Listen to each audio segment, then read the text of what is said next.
मालवीय जी ने खबर पड़वा लगी कि काले मंच पर इनके अब की बार डेस्क सराउंडी ने अब की बार राजकुमार मोदी जी मीटिंग में तो पहला उनके किया असामाजिक तत्व इनको निकालो तो पहला उनके बाप आ खेल थी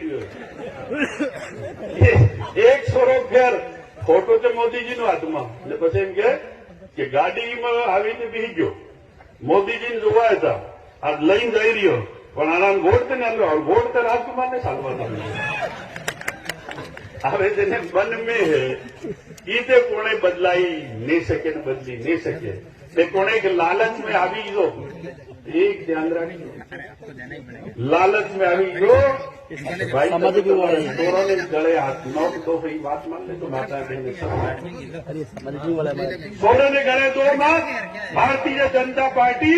इस आदिवासी समाज की कभी नहीं हो सकती है चाहे भगत हो कि जगत हो जो भी जाए वो जाए पर तुम्हारा भला नहीं होना